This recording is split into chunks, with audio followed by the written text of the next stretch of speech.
I find it curious that the professional game journalists out there always try to call the YouTubers grifters, when in reality, it's just projection. What's going on, guys? Welcome to another episode of Smash JT. The Gayming Awards, which is a award show for marginalized voices, underrepresented voices, LGBTQ plus ZYXA voices out there, is trying to garner some sympathy money from people that think they are doing a good thing for the community.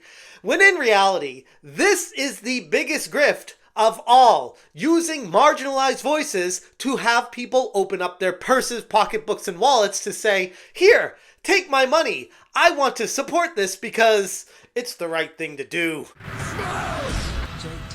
Hit that subscribe, give me a like, and check out smashjt.com for the full and very exhaustive article going through everything I could find regarding the Gamer Awards and why I feel like this is quite the grift. And huge shout out to Grums for doing a lot of the heavy lifting on this, because his 3-part tweet breaking down a bunch of the presentations, info, data, the numbers, it was wild what was exposed here. The video game industry has no shortage of controversy, and I'll relearn that seemingly every day when I cover this stuff. But one of the most blatant examples of profiteering comes from the Gayming Awards, an annual event designed to celebrate the LGBTQ plus representation in gaming.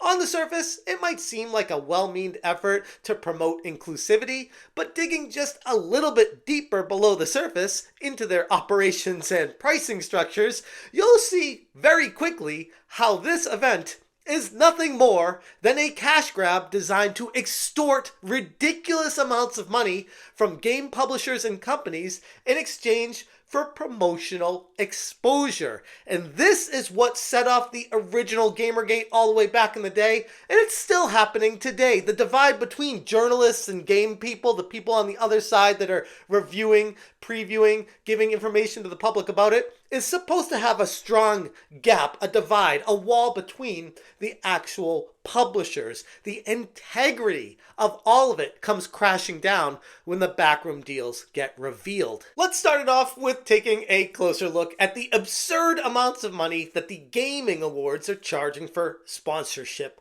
opportunities. Sponsorship opportunities, by the way, is just hysterical to me. Hey, you have the opportunity to give us $150,000 to have us promote your brand as a presenting partner. $150,000. Who are these people? $90,000 for an event sponsor, $50,000 to be a day sponsor, another $50,000 if you want to be an indie festival sponsor, and $35,000 just to be labeled as a supporter. The amount of money that they're requesting is absolutely ridiculous, beyond absurd. This kind of number, these figures that they're throwing out there, should be something for an established brand that has the eyeballs on them, where they know they can get their money back out of it because it's worth the promotion. But no, the Gamer Awards are not very well known and seemingly in bed with the actual journalists. And this is where it gets a little bit dicey. Something I'm going to talk about in a little bit more detail as we go here is how the Gaming Awards seem to be heavily promoted by IGN. And it's one of those, on the surface, hey, they're just a reporting outlet. They're just letting people know what's going on in the game industry. There's nothing to see here. No wild problem or anything special going on. It's just, they're just letting you know the news. That's what IGN does. But we'll talk about IGN in just a little bit. According to a slide that Grums shared on Twitter, Gayming Live. Gayming Live is a 3-day virtual convention of queer geeketry held from October 18th to Sunday, October 20th, 2024. From AAA games to indies, anime to animation, and drag to celebrity appearances, there's truly something for everyone. The predominantly virtual nature of this convention removes barriers around accessibility and makes sure it is fully inclusive to everyone around the world. So they're asking for upwards of $150,000 per sponsorship, but they're not renting out some gigantic convention center or any kind of showroom floor or big hall to everyone meet at. It's a virtual Zoom meeting. What? New for 2024, Gaming Live will see the launch of the Gaming Game Jam and a business day mini conference focused on LGBTQ industry topics. Total reach for Gaming Live, 5 million people.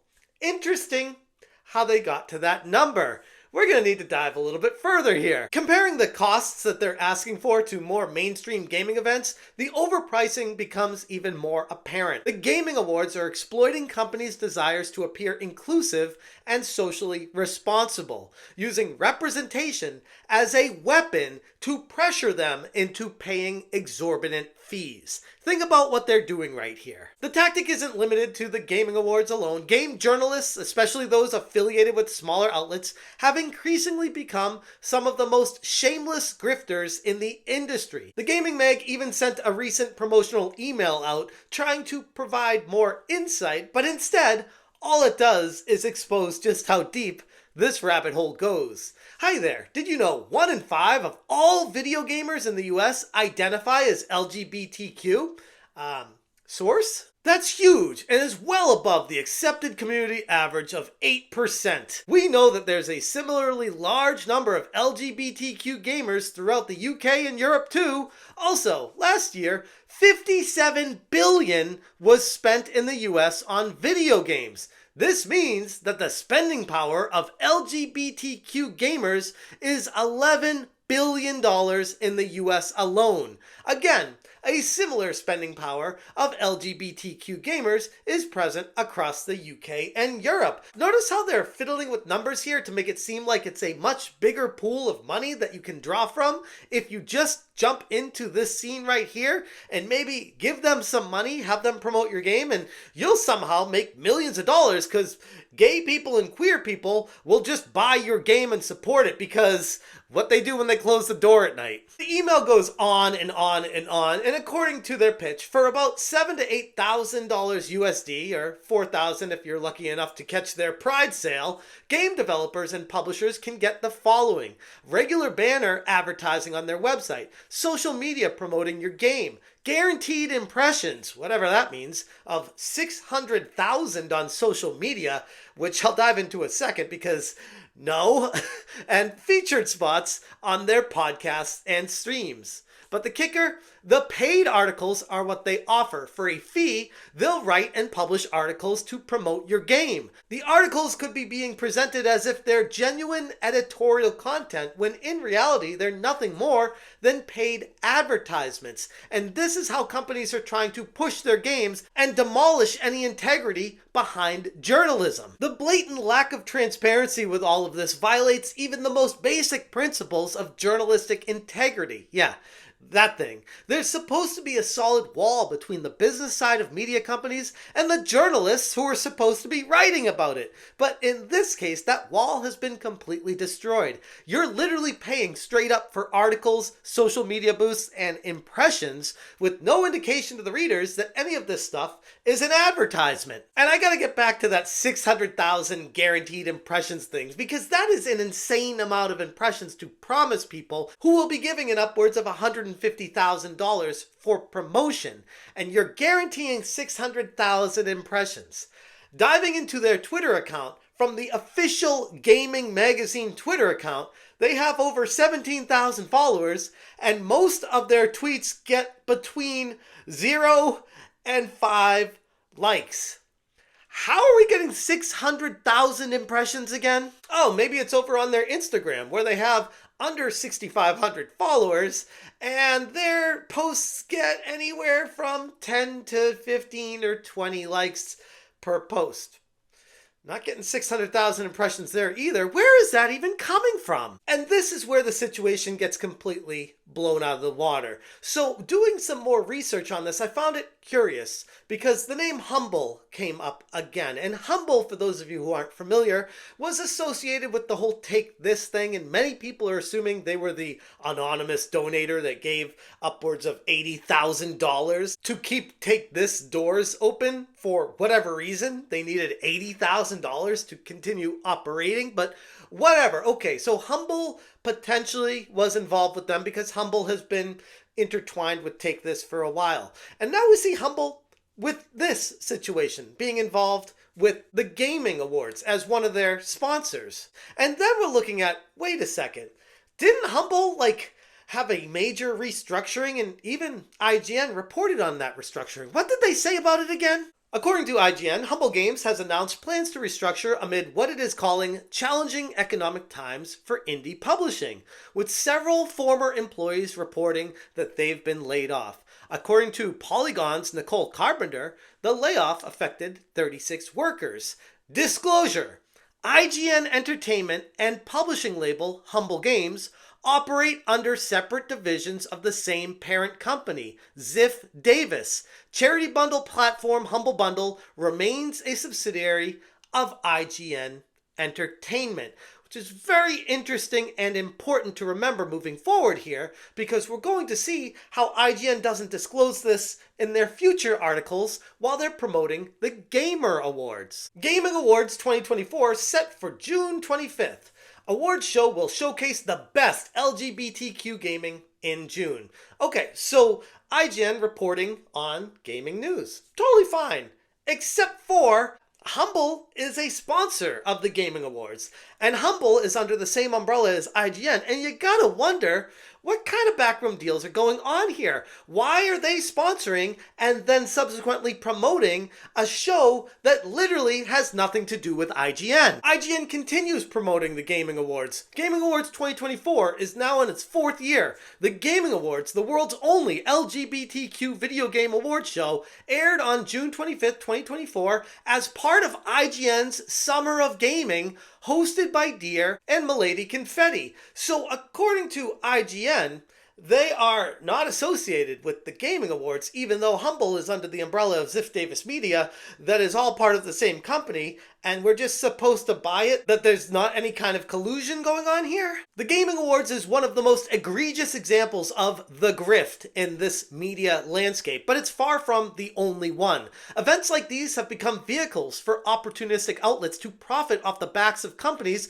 desperate for positive PR. In reality, these companies are paying for an illusion of representation, an illusion of authenticity, an illusion of actual promotion, while it feels more like they're lining the pockets of their buddies in the industry and making sure I scratch your back, you scratch mine, and don't say anything about any of this to anyone. Grums on Twitter said, "Game journalists are the ultimate grifters. Check out Gaming Mag's recent promotional email. This mirrors the offers I've seen from many smaller outlets as a game publisher. And the ones that caught my eye the most.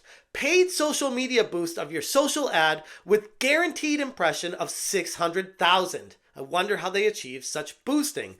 Paid articles to be written about your game. Do they not disclose these as sponsored? I could not find any article on their site with disclosed sponsorship. The cost? For about 7 to 8 grand USD normally. Email is in pounds, or about 4,000 after the 40% off with the Pride sale. You get regular advertising with banner ads, social media posts shilling your game. Again, I can't find any sponsorship disclosure on their feed. Guaranteed impressions, featuring of your game on podcasts and streams, which, oh, by the way, checking into their podcast views, they get a handful, upwards of in the dozens of views on their podcast. Again, remember, this is the same group of people requesting upwards of $150,000 for promotional advertisements of companies willing to sponsor them just because they're gay. You can also sponsor their virtual gaming convention for $150,000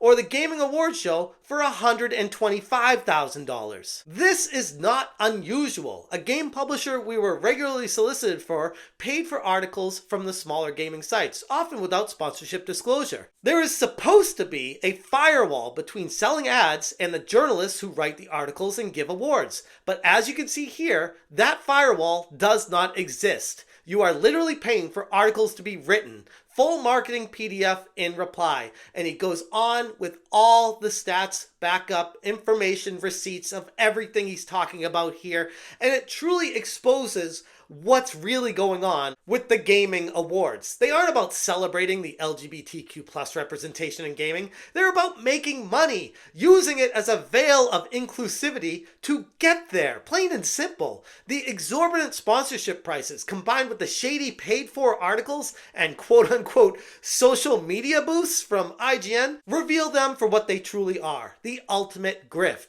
And while it's easy to get caught up in the feel-good narrative of supporting marginalized voices in gaming, which is what they rely on people to do, to not question, just consume, and you're not allowed to say anything about marginalized communities or else you're the bad guy. Remember, that's always their shield, and for a long time, it's worked. We need to recognize that this event is not promoting genuine inclusivity. It's exploiting the very concept of it for financial gain. And that in itself is a massive issue. And this situation completely exposes, especially IGN, but many other journalist outlets out there for not calling this out and saying, hey, wait a second.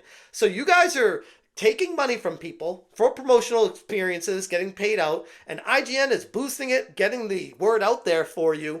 And why? It's just very curious when you put it all together, especially when you see that Humble and IGN are both under Ziff Davis Media, under the same umbrella, and then they're working in cahoots with the Gayming Awards, and we're just supposed to all be totally fine with it, not thinking that there's any kind of conflict of interest with all of this.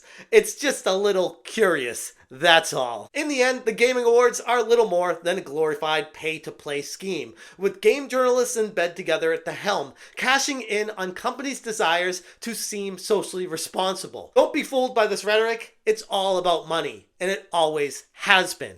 Anyways, I'm going to leave it there. If you want more information, again, check out a very exhaustive article on smashjt.com. And again, huge shout out to Grums for doing the heavy lifting legwork on this, because without him, I wouldn't have known 85 to 90% of this. He was a big resource for it. So shout out to Grums again for this. If you appreciate what I'm doing, hit that join button. Thank you so much for watching. And as always, you stay smashing. Welcoming and to make more women, marginalized gender, the LGBTQ plus community, to make everyone feel safe and welcome involved is basically all we want to do, right? So thank you so much for accepting me as our winner tonight, but also congrats to every one of you on making a difference. You're all amazing. Thank you. Bye. Esports! Grateful and inspired to continue striving for excellence in everything we do. Have a great night, everyone.